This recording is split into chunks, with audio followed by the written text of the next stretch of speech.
25వ తేదీ ఆగస్టు నెల 2025 సంవత్సరము.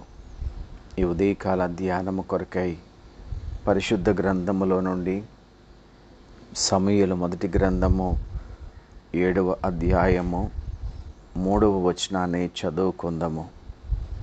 సమూయేలు ఇశ్రాయేలీయులందరితో ఇట్లనెను, మీ పూర్ణ హృదయముతో యెహోవా యొద్దకు మీరు మళ్ళుకొనిన ఎడల అన్యదేవతలను అస్తారోతు దేవతలను మీ మధ్య నుండి తీసివేసి పట్టుదల కలిగి యెహోవా తట్టు మీ హృదయములను త్రిప్పి ఆయనను సేవించుడి. అప్పుడు ఆయన ఫిలిష్తీయుల చేతిలో నుండి మిమ్మును విడిపించును. దేవునికి స్తోత్రములు. ప్రభునందు ప్రియమైన వర్లారా, యేసుక్రీస్తు వారి శ్రేష్టమైన నామములో మీ అందరికీ కూడా శుభములు తెలియచేస్తూ ఉన్నాను. ప్రభు మిమ్ములను మీ కుటుంబములను ఆశీర్వదించునుగాక. ఆమెన్. దేవుని యొక్క వాక్యాన్ని మనం చదువుతూ ఉన్నప్పుడు ఇశ్రాయేలు ప్రజల జీవితంలో వారు పొందవలసినటువంటి మేలును పొందుటకు గాను వారు చేయవలసిన కార్యాలను గురించి దైవజనుడైన సమూయేలు ద్వారా చెప్పబడుతున్న మాటలు చదువుకొని ఉన్నాము. స్నేహితులరా, చాలా పర్యాయములు మనము ఏ స్థితిలో ఉన్నామో మర్చిపోతూ ఉంటున్నాము, ఎరగని పరిస్థితుల్లో ఉంటున్నాము. కనుక పొందవలసినటువంటి మేలులు ఆశీర్వాదాలను పొందలేకపోతూ ఉన్నాము. కొన్నిసార్లు మనము కలిగి ఉన్న బంధకాలు ఏమాత్రము కూడా మనకు అర్థం కావడం లేదు. కానీ ఆ విషయాన్ని ఎప్పుడైతే తెలుసుకుంటామో దాని నుండి బయటకు రావడానికి ప్రయత్నం చేస్తూ ఉంటాము. ఒకానొక సందర్భంలో సీమోను పేతురు తన యొద్దకు వచ్చిన ఒక గారడీ వాడైనటువంటి ఆ సీమోనును చూచి ఇలా చెప్పాడు, నీవు ఘోర దుష్టత్వములో దుర్నీతి బంధకములలో ఉన్నట్టు నాకు కనబడుచున్నది అని. అంటే ఈ గారడీ వాడైనటువంటి సీమోనుకు తెలియదు తాను బంధకాల్లో ఉన్నాను అనే విషయాన్ని. తాను బాగానే ఉన్నాను అని అనుకుంటున్నాడు, కానీ తాను అంతరంగంలో బంధించబడిన స్థితిలో ఉన్న ఆ సంగతిని గ్రహించకుండానే జీవించేస్తూ ఉన్నాడు. కానీ దైవజనుడు దేవుని ఆత్మ ద్వారా చూసి చెప్తా ఉన్నాడు, నీవు దుర్నీతి బంధకములోనూ ఉన్నట్టుగా నాకు కనబడుచున్నది. కాబట్టి స్నేహితులరా, మనము మన జీవిత పరిస్థితులను గుర్తెరగనంత కాలము కూడా దేవుని కృప ఆశీర్వాదములను పొందలేకపోతూ ఉంటాము. ఇశ్రాయేలు ప్రజల జీవితంలో కూడా అదే జరుగుతుంది. వారు ఫిలిష్తీయుల ఆధిపత్యం క్రింద నలిగిపోతూ ఉన్నారు. ఇది వారికి తెలిసిన సంగతి. కానీ వారు అంతకంటే ఘోరమైన శత్రువు కింద అణిచివేయబడుతున్నట్లు వారు గ్రహించలేకపోతూ ఉన్నారు. అదేమిటినగా, ఒక విధంగా రెట్టింపు బానిసత్వం క్రింద వారు జీవిస్తూ ఉన్నారు.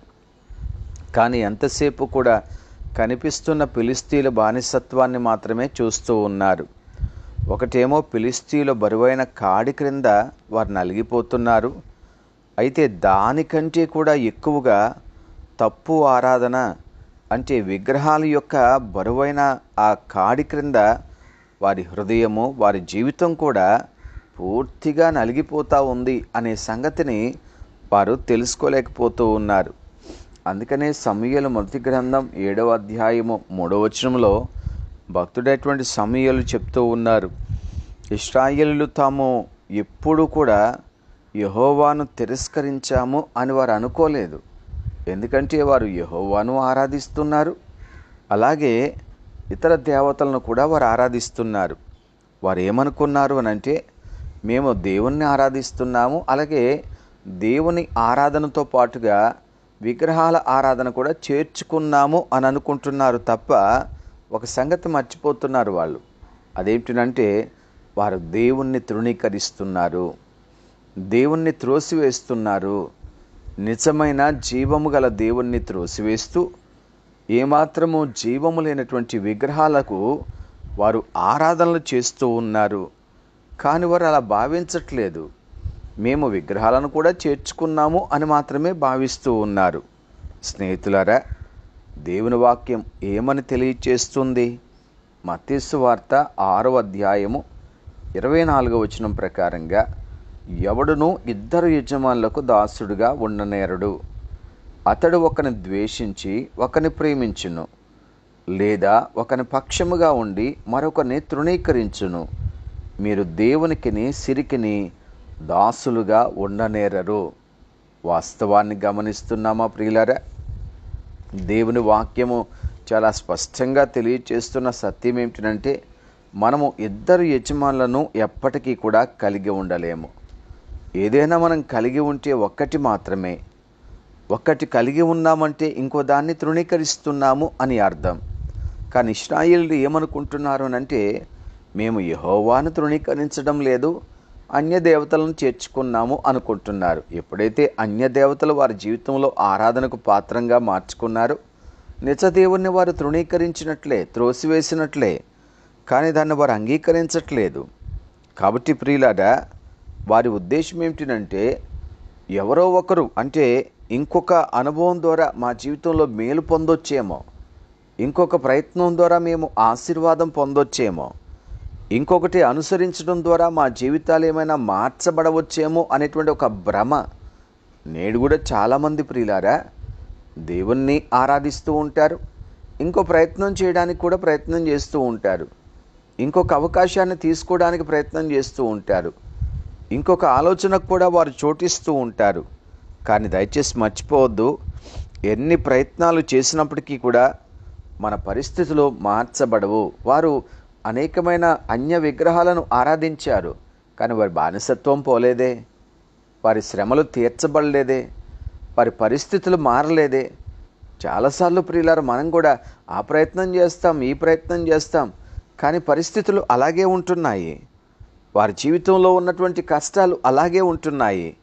ఇక్కడ గుర్తించవలసిన విషయం ఏమిటంటే, దేవుణ్ణి మార్చడం కాదు, మన హృదయాన్ని మార్చుకోవాలి, మన అంతరంగాన్ని మార్చుకోవాలి. ఎప్పుడైతే మన జీవితం మారుతుందో అప్పుడు దేవుడు మన పరిస్థితులను మార్చేస్తారు. కానీ మనమేమనుకుంటున్నామనంటే, దేవుణ్ణి మార్చేస్తే అన్నీ మారిపోతాయి, స్థలాలు మార్చేస్తే అన్నీ మారిపోతాయి, పద్ధతులు మార్చేస్తే అన్నీ మారిపోతాయి, కొన్ని ఆచారాలు మార్చుకుంటే అన్నీ మారిపోతాయి అనేటువంటి ఒక మూఢ నమ్మకం చాలామంది జీవితంలో ఉండిపోతుంది. ఇశ్రాయేలు ప్రజలు కూడా అదే అనుకున్నారు. ఫిలిస్తీన్ల ద్వారా వారికి వస్తున్న కష్టాలు మారడానికి ఆ ఫిలిస్తీన్ల దేవుళ్ళు తమ జీవితంలో ఉంటే సరిపోతుంది అని అనుకుని భ్రమపడుతూ వచ్చారు. సహోదరుడా, ప్రియ సహోదరి, దేవుని వాక్యము ద్వారా మనకు తెలియచేయబడుతున్న సత్యం ఏమిటంటే, నీవు ఎప్పుడైతే నిజ దేవుని విడిచిపెడుతూ నిజము కానటువంటి వారిని చేర్చుకొని నువ్వు ఆరాధన చేస్తూ లేక అంగీకరిస్తూ నీ జీవితం ఏదో మారిపోతుంది అని భ్రమపడుతూ ఉంటావో, నీ కష్టాలు ఎక్కువవుతాయి తప్ప వాటికి ఏమాత్రము జవాబు దొరకదు. అందుకని సమూయేలు భక్తుడు ఏమని చెప్తున్నారు అని అంటే, మీరు పశ్చాత్తాపపడండి, మీ జీవితాల కొరకైనటువంటి పరితాపం కలిగి ఉండండి. ఇక్కడ ఆయన పశ్చాత్తాపాన్ని గురించి మాట్లాడుతూ లేక మార్పు చెందవలసినటువంటి జీవితాన్ని గురించి మాట్లాడుతూ ఏమన్నారంటే, ముందుగా మీ పూర్ణ హృదయముతో యెహోవా యొద్దకు మీరు రండి, తర్వాత మీరు కలిగి ఉన్న ఆ విగ్రహాలను మీ యొద్ద నుంచి తీసివేయండి అని చెప్తూ ఉన్నాడు. దేవుని బిడ్డలారా, మన జీవితంలో మార్పు అనేది అంతరంగంలోనూ ఉండాలి, బాహ్యంగాను కూడా ఉండాలి. చాలా పర్యాయములు మార్పు పైపైన చేసుకోవడానికి ప్రయత్నం చేస్తూ ఉంటాము, కానీ లోపల మార్పు లేకుండా ఉంటుంది. కానీ దైవజనుడు చెప్తున్నాడు, ముందుగా మార్పు హృదయంలో ప్రారంభం కావాలి, తర్వాత అది బయట కూడా కనిపించాలి. నేను హృదయంలో మార్పు చెందాను అనడానికి రుజువేమిటంటే, ఎవరికి హృదయాలు తెలియదు, మరొక హృదయం ఎట్లా ఉందో, మరొకని హృదయ ఆలోచనలు ఎలా ఉన్నాయో, మరొకని యొక్క హృదయ పరివర్తన ఏమైనదో ఎవరో మనం చూడలేము. కానీ బాహ్య పరిస్థితులను బట్టి హృదయాన్ని కూడా మనము అంచనా వేయగలుగుతూ ఉంటాము. ఆనాడు ప్రియులారా, దేవుడు బేతేలుకు రమ్మని యాకోబుతో చెప్పారు. అప్పుడు యాకోబు తనతో ఉన్న వారందరినీ ఇలా హెచ్చరించాడు.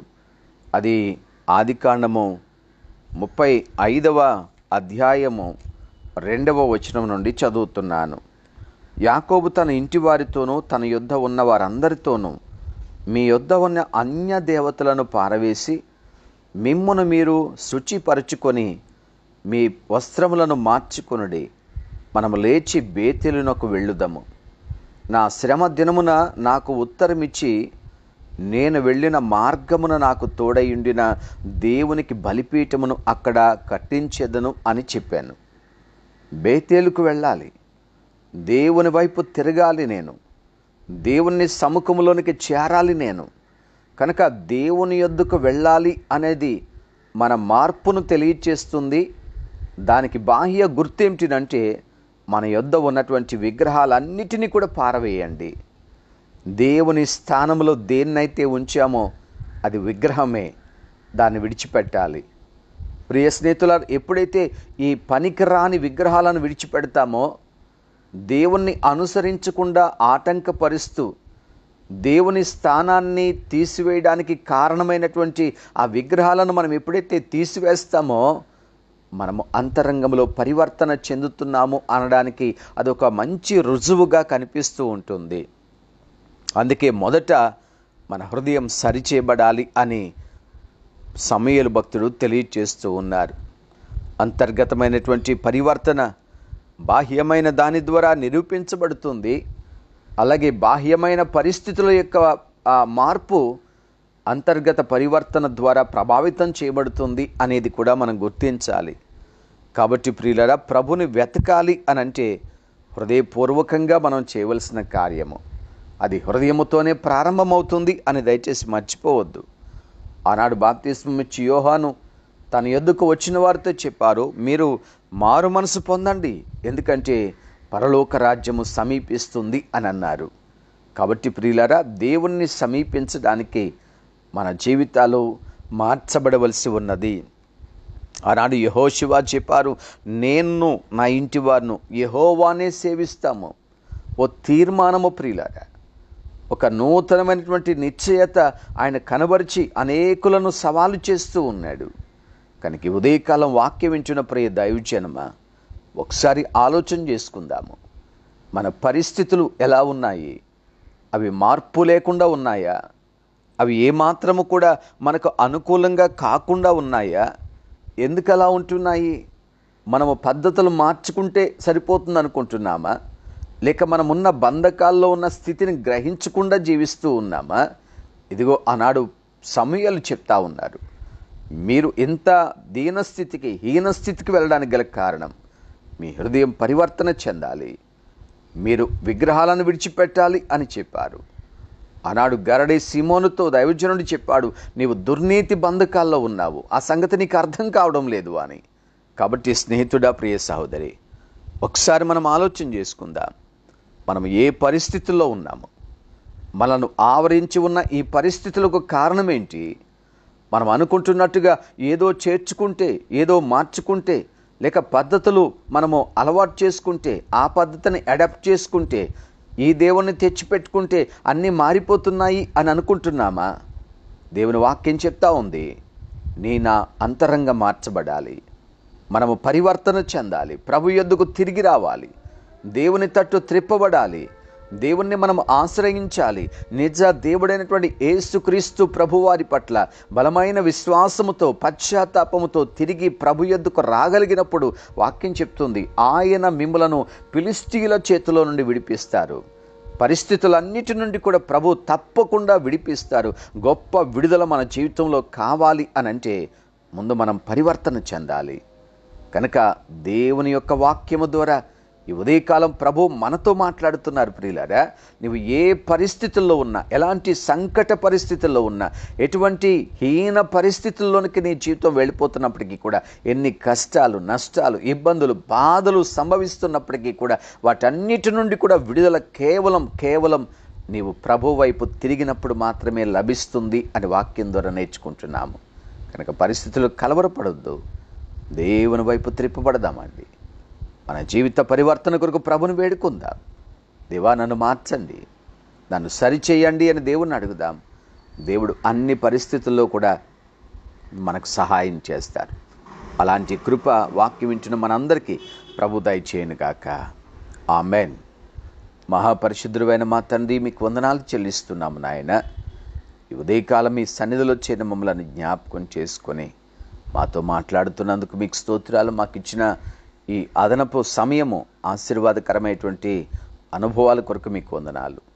మీ వాక్యం ద్వారా తెలియచేస్తున్నారు ప్రభా. మేమున్న బంధక స్థితులను, మేమున్నటువంటి పరిస్థితులను గ్రహించడానికి మాకు సహాయం చేయండి. ఆనాడు ఇశ్రాయేలు ప్రజలు గ్రహించలేకపోయారు, గారడి సీమను గ్రహించలేకపోయాడు ప్రభా. కానీ దైవజనుల ద్వారా తెలియచేయబడింది ప్రభా. ఇశ్రాయేలు ప్రజలు సరిచేసుకున్నారు, మీ తట్టు త్రిప్పబడ్డారు ప్రభా. వారు ఆ విగ్రహాలను పారవేశారు, వారు పశ్చాత్తాపపడ్డారు. వారి జీవితంలో మీరు విడుదల దయచేసినందుకు మీకు స్తోత్రాలు చెల్లిస్తున్నాను. మేము కూడా నాయన ఏ పరిస్థితుల్లో ఉన్నామో కలవరపడకుండా మీ వాక్యము ద్వారా ప్రభా మేము బలపరచబడుతున్నప్పుడు, మీ వాక్యము ద్వారా నడిపించబడ్డానికి మేము ఇష్టపడుతున్నప్పుడు మా ప్రభా, మా జీవితాల్లో కూడా మీరు గొప్ప కార్యాలు చేస్తారు. అవి ఏ పరిస్థితులైనా, ఏ బంధకాలైనా సరే ప్రభా, వాటి నుండి మమ్మల్ని విడిపిస్తారు తండ్రి. మీకు స్తోత్రాలు. వాక్యం నుండి వారందరినీ దీవించండి. వారు ఎలాంటి నాయన అనుభవాలు గుండా జీవిస్తున్నారు, ఏ కష్టాలు ప్రభా, ఎలాంటి బంధకాలు వారి జీవితంలో ఉన్నాయో మీకు తెలుసు నాయన. వారు మీ వైపు చూడగలిగితే మీరు తప్పకుండా వారికి విడుదల దయచేస్తారు. వారిని కనికరించండి, కాపాడండి. ప్రతి కుటుంబంలో సమాధానము, నెమ్మది దయచేయండి ప్రభా. దైవజనులను దీవించండి తండ్రి. వారు చేస్తున్న పరిచర్యను మా ప్రభా ఆశీర్వాదకరంగా ఉంచండి. అనేకులను మా ప్రభా మీ తట్టు త్రిప్పడానికి మీ ఆత్మ బలమును దయచేయండి. వారి కుటుంబాలను దీవించండి. యేసు నామమును వేడుకుంటున్నాము తండ్రి, ఆమెన్. త్రియేక దేవుని సన్నిధి సదాకాలం మీకు తోడై ఉండునుగాక. ఆమెన్.